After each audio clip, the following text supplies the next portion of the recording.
Hello guys, a very good evening to you. I am Shailender Singh and I welcome you all to Gradeup Special 7 quiz, wherein today I'll be taking a set of 5 questions from Frontline Magazine. I hope you guys are prepared to deal with the challenge that I'm going to pose in front of you. Alright everybody, please quickly go to menti.com and use this code 795517 here. 17157. So I've repeated 7955157. This is the code that you have to use. You can just go to the link that is given here in the comment section and you can use this code to be able to participate in the quiz. Hi Raju, I am seeing you for the first time and I hope that you have already logged in and you are ready to participate in the quiz and prove your mettle.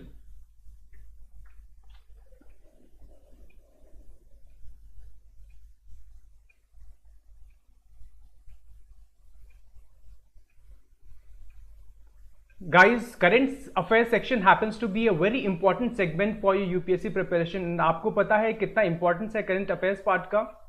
Especially in the last couple of years, we have seen the trend in UPSC, and that is why it becomes very important for us to be able to cover all the current affairs related development, and that is why we have these various magazines in the form of Yojana, Kurukshetra. Today we have Frontline. They are really very important, and as such you would be able to cover a lot of these developments that are contained in these magazines. So I'm sure that you will be benefiting from this series a lot. Alright, so we have a couple of participants over here, and I think the competition is really going to be very tough today, just like other days. So we have some participants over here already, and those of you who are joining for the first time and are not aware as to how to participate in the quiz, to you the instruction is please go to menti.com and use the code 7955157. That's all you have to do and you would be ready to participate in the quiz. So guys, hurry up. Those of you who have just joined and are not aware, please hurry up so that we can begin with question number 1. Hi Shivam, I'm fantastic. Hope you are the same. Ram Saheb Bagra, namaste. How are you? Shivam, I'm seeing you after a long time. Glad to see you once again.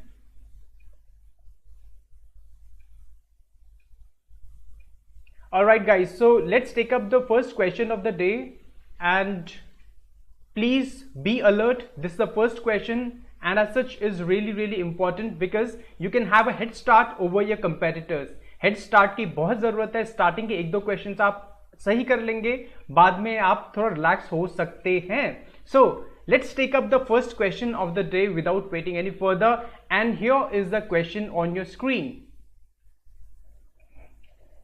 Which of the following statements with regard to the first quarter data of 2020-21 are incorrect? You have to identify the incorrect statements. You have 3 statements over here and you have to identify the incorrect one. You have sufficient time. It is basically talking about GDP, and this theme becomes very relevant this year or in the next year's exam because this GDP theme is a very hot topic because of the impact of COVID on our GDP, and as such we really need to be aware about the various facts and figures regarding GDP and especially the official data that has been released. Alright, so everybody has voted and let's see. Okay, nobody was able to get it right. Never mind. A slow start to the day, but we still have 4 more questions to go, so just don't worry and let's see what is the answer like. So first of all, scoreboard, obviously it is no movement on the scoreboard, so everybody is at 0. Never mind, सब एक ही pedestal पे हैं, so it's like equal score for everybody, and the last 4 questions would be the deciding factor. As for the explanation part, you had to identify the incorrect statements. The first one, it says the first quarter of 2020-2021 23.9% decline in the GDP. This is absolutely right. In fact, all the 3 statements are incorrect, and as such कोई भी गलत नहीं है, neither 1 nor 2 nor 3, because the first statement is absolutely right. There has been decline of 23.9% in the GDP, the worst that we have witnessed in the last 24 years. In fact, ever since the quarterly GDP data is being maintained by NSO under Ministry of Statistics and Program Implementation. आपको पता भी होना चाहिए NSO किस ministry के अंदर आता है, something that we did yesterday. Alright, so this is absolutely right, the worst performance in the last 24 years, and this is absolutely right, 23.9% decline in the GDP, which is really huge, in fact more than what was expected by the economists. As for the second statement, guys, the largest decline was in manufacturing, construction and trade, hotels, transport and communication, where output fell by 33.9%, 50% and 47% respectively. This is also absolutely right. So there are 7 major sectors, and specifically in these 3 major sectors, साथ में से जो 3 है जहाँ पे जिनका नाम दिया हुआ है यहाँ पे, that is manufacturing, construction and trade, hotels, transport and communication, there they received a very big blow, and you can see the kind of adverse impact the COVID pandemic had on their overall share and their contribution to this sector. And also, guys, the only major silver lining was agriculture, which saw this growth of 3.4% increase. So agriculture being the only silver line, आपको याद रखना पड़ेगा, the only exception being agriculture grew by 3.4% as compared to previous year, and rest of the sectors, they shrunk effectively over the last year. So this second statement is also right. As for the third statement, as per the expenditure side data, there is an indication of a sharp fall in both consumption and investment. This is also absolutely right. So जो हमारे पास expenditure side का data है, consumption और investment दोनों में drop हुआ है. Consumption में चाहे private investment हो, it has fallen by almost a quarter of the private consumption that we used to see before. And as for the investment, वहाँ पे भी 50% का reduction हुआ है. So we have this huge fall that is being witnessed in this sphere also. So both of, in fact all 3 of them, they are absolutely correct. And guys, ये जो data है आपको क्रंच कर लेना चाहिए. You should remember this because this is something which might be asked in the next year or the exam that are being conducted in the next couple of months, because GDP will remain a very hot theme for all your exams. So you know, UPSC has asked in the previous years questions regarding economy, and this is why it becomes particularly relevant for you to have this good command over this topic.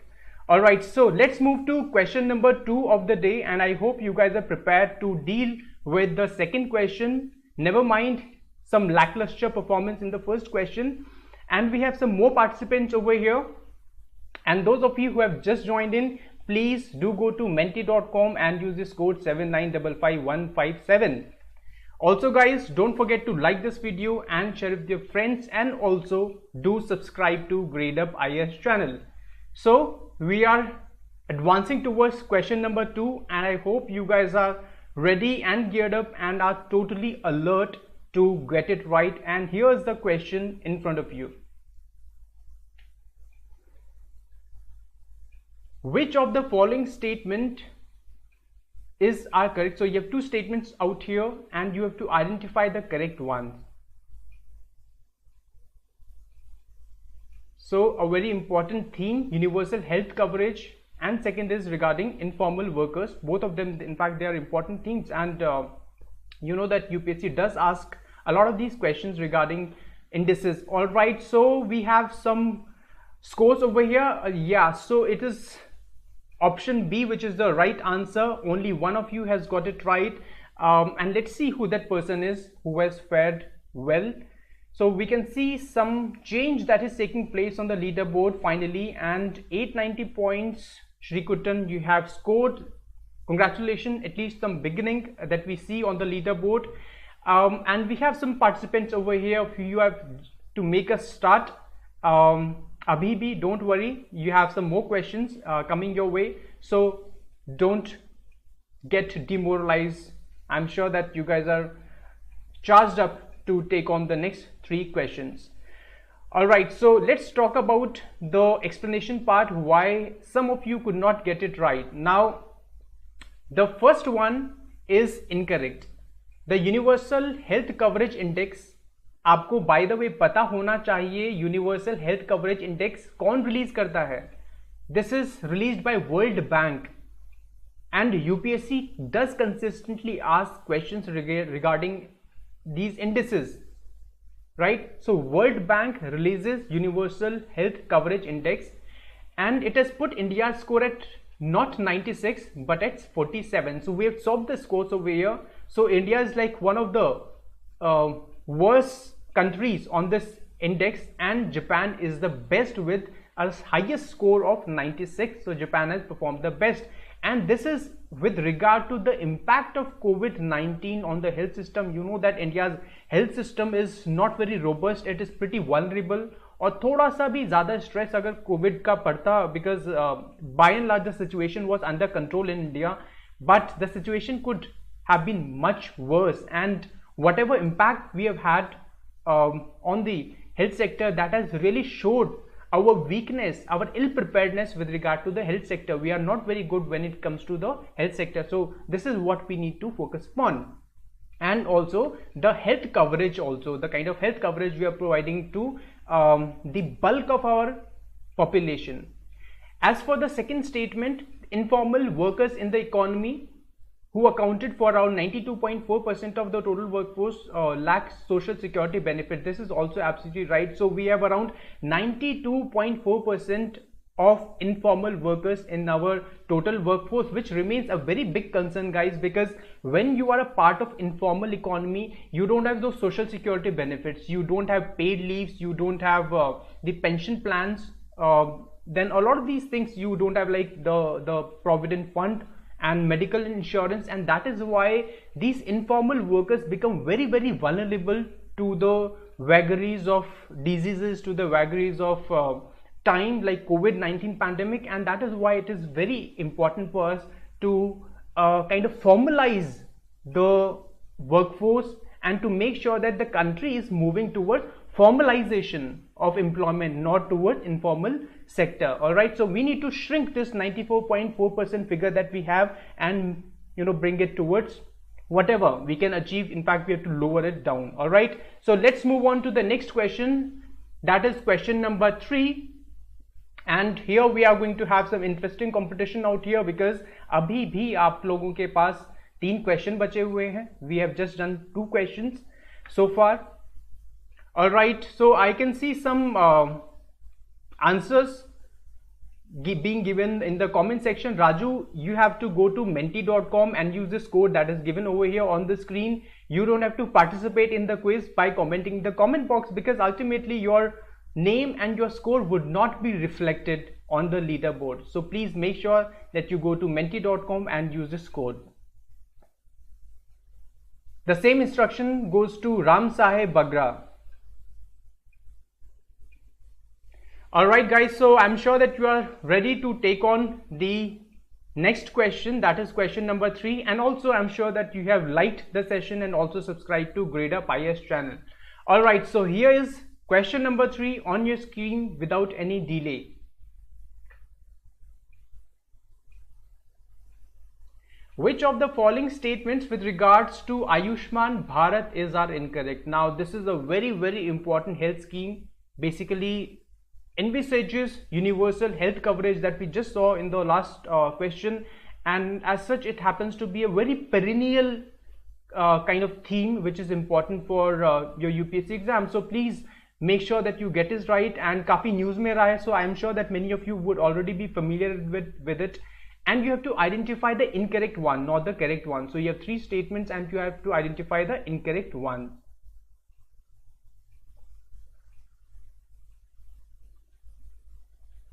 Alright, everybody seems to have voted and we have some answers coming in. Let's see. Alright, so this time 2 of you got it right, 2 and 3 only, that is option B is the right answer. And let's see who has scored something out here on the leaderboard. So this time we have 2 new entrants on the leaderboard, Manisha and Krunal, with Manisha being the fastest with 854 points this time. So overall the leaderboard looks something like this. Shrikutan is maintaining his lead with 890 points, followed by Manisha, who is the fastest this time, and who is second on on the leaderboard with 854 points, followed by Krunal with 717 points, and we have Divyam, Anu and Shubh smart. You really need to play it smartly in the next 2 questions because not many questions are left. Anu, you are not looking in your usual form today. You need to make your mark just like other times, and I'm sure you can really do that in the last 2 questions. Now, talking about this question, guys, it is asking you to identify the incorrect statement. As for the first one, it comprises the health and wellness centers and National Health Protection Scheme renamed Pradhan Mantri Jan Arogya Yojana, that is PMJ. This is absolutely right. You know, Ayushman Bharat, this scheme happens to be one of the landmark schemes that has been launched by this government and happens to be the largest health insurance scheme that has been launched by any government in the world ever. So largest one in the world health insurance scheme, which basically has 2 components. One is the health and wellness centers, that is the first component, which has this primary centers, PHCs, primary health centers in focus, and the second component is PMJ. So PMJ is basically for your secondary and tertiary healthcare needs, and it provides you and the families basically who are eligible over here, it provides them the insurance cover of up to 5 lakh rupees per family per year. So this first statement is absolutely right. As for the second statement, like previous centrally sponsored schemes, RSBY and senior citizen health insurance schemes, the PMJ has a cap on family size and age. Obviously not. So PMJ does not have any cap on family size and age, and as such happens to be very kind of user friendly and kind of very accommodative on the ground, so that more and more people can take advantage of this fantastic scheme. And these 2 schemes that have been mentioned over here, Rashtriya Swasthya Bima Yojana and Senior Citizen Health Insurance Scheme, they have been subsumed under PMJ. So they are still ongoing, but they have been subsumed under PMJ. So this is also something that you need to know, because as you can see that Senior Citizen Health Insurance Scheme, this is basically for senior citizens, and Rashtriya Swasthya Bima Yojana, this scheme was launched to target the unorganized sector and basically the BPL, below poverty line people in the unorganized sector, to give them health insurance cover. So they have also been subsumed under PMJ. I'm sure that you remember this, a very important fact indeed. Let's come to the third statement. The identification of the beneficiaries of PMJ is being done on the basis of the census data of 2011. This was a kind of catch, a kind of trap, and it is SECC, Socio-Economic Caste Census of 2011. So they have been identified on the basis of this SECC data of 2011, and that is being conducted. This exercise was conducted under Ministry of Rural Development. So आपको ये भी पता होना चाहिए SECC 2011 का जो exercise है वो कौन सी मिनिस्ट्री ने किया था. So it is Ministry of Rural Development. Alright, so let's move to question number 4, and I'm sure that you guys will do really well this time. So second last opportunity to leave your mark. Alright, Anu, I can see that you have cut your fingers. Alright, so never mind, even if you are not in form, you take care of yourself, and I'm sure that tomorrow or going forward you will continue to show the kind of momentum you have shown in the last couple of quizzes. Alright, so those of you guys who have just joined in, you know what to do. Just go to menti.com and use this code 7955157. Also, don't forget to like this session and also share it and subscribe to Gradeup IAS channel. So guys, we are moving towards question number 4, and I'm sure that from here on the competition really gets tough, because it's the last 2-3 questions that really decide as to who will emerge as the winner of the day. And as usual, I would really be curious to see who is the winner today. Alright, so let's take up question number 4, and here it is on your screen. Which of the statements given below are correct? So you have 2 statements regarding ILO, International Labour Organization, a very important organization, you know, under the UN auspices, and you have to identify the correct ones.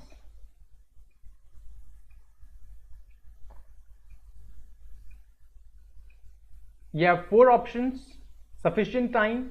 Please take your time, don't be in a hurry. Try to make sure you get it right because you don't have too many opportunities now. This is question number 4 already. Alright, everybody seems to have voted, and this time as well we have just one person who has got it right, and 5 of you marked both 1 and 2.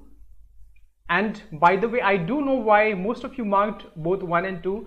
That is something that I will talk about in the explanation question. While explaining the question, let's see first who is that person who scored something out here.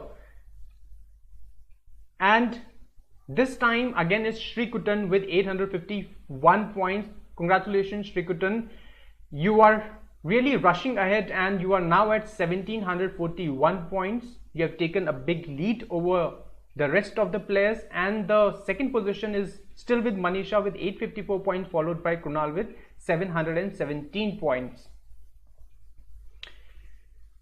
Now guys, most of you got it wrong. Let's see why you got it wrong. Most of you marked both 1 and 2 correct, right? As for the first statement, it is absolutely correct. The recent ILO report, there was this recent ILO brief or report document that was released by International Labour Organization on the COVID-19 crisis and the informal economy states. So basically it is talking about the impact of COVID-19 pandemic on informal sector, on the informal workers, the kind of employment or unemployment that we witness as a result of COVID-19 pandemic, and it has said categorically that there would be an increase in relative poverty for informal workers. Yes, this is absolutely right. Especially in low income countries, the rate of unemployment in this particular informal sector, it could shoot up by as high as 56%. And as for the developed countries, it could shoot up by 52%. So it will be basically the developing countries, the emerging countries, the low income countries wherein we would see the worst impact of COVID pandemic, especially in the informal sector. Something we have discussed in one of the previous questions, how we should strive towards less informalization of our workforce and more of moving towards organized sector. We should be moving towards formal sector with those paid leaves and the job security, and a lot of these important components are there when we are in the organized sector. So the first statement is absolutely right. As for the second statement, probably most of you thought that this ILO Convention 190, which concerns violence and harassment, it would not have much impact. The domestic violence would not have much impact on employment and productivity, but this is not correct, because this ILO Convention 190 that was adopted last year in 2019 June, it concerns violence and harassment in the world of work. Of course, it talks about the kind of violence and harassment a lot of people, especially the women, they have to face at workplace, and what can be the steps that we can take to reduce that kind of harassment. And it also does talk about domestic violence, how domestic violence against women, that can really impact the employment and productivity of women. So this is absolutely right. Naturally, when we have domestic violence, it will have a bad impact on the kind of employment that they go through and on the productivity, the kind of work they do in the organization. So some takeaways from this question. First is that you need to know about this report that was released this year from ILO number 1. What basically it talks about, the broad overview, what is talking about, which we have discussed already. As for the second statement, guys, you should also know and remember that what is ILO Convention 190, what does it pertain to? Because in the previous years we have seen UPSC asking these questions on ILO convention this, convention number this. So you should remember by heart that ILO Convention 190 concerns violence and harassment in the workplace, and basically it also talks about domestic violence too. So this is something, this is your takeaway from this particular question. I'm sure that you guys are making notes as well. You have a copy by your side and are taking down notes. So guys, we are towards the end of this quiz and we are at question number 5. So let's see who emerges as the winner of this quiz today, and I'm sure you guys are ready to deal with the last question, that is question number 5. So here is question number 5 on your screen. Please be very careful. You can go a little slow, but try to get it right, because this is really a very important, a very decisive question, at least for today's quiz. And otherwise also, if you see the kind of topic that we have taken over here, this is very relevant. But आपको पता होना चाहिए उसके लिए what is POSH Act of 2013. If you don't know the full form of POSH Act 2013, then probably you might not be able to answer it. Alright, so voting has already taken place, and this time I'm glad that 2 of you got it right, and let me see who is it who got it right. And by the way, this question will also settle the score for the day.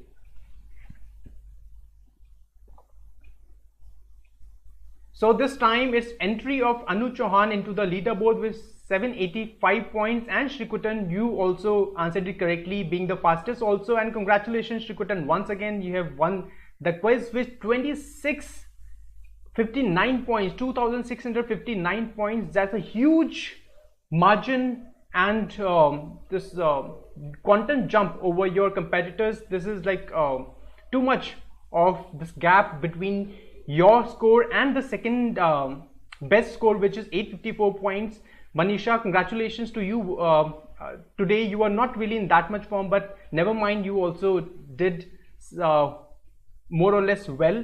Followed by Anu Chauhan, 785 points. Anu, finally you were able to manage to the top 3. Congratulations in the end, finally. Then we have Krunal with 717 points, and we have some participants who could not score anything, but guys, never mind, we have another day, we have another quiz that will be coming up tomorrow, so you can try your luck then. And if you are not able to get some of the questions or most of the questions right, does not matter, because ultimately the importance of this series is the takeaway that we have at the end of each quiz, and you know the kind of takeaway that you all have from this quiz. All right, so let's talk about the explanation part.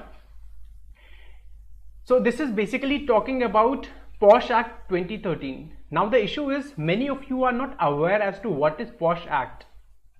This is basically the prevention of harassment, sexual harassment at workplace.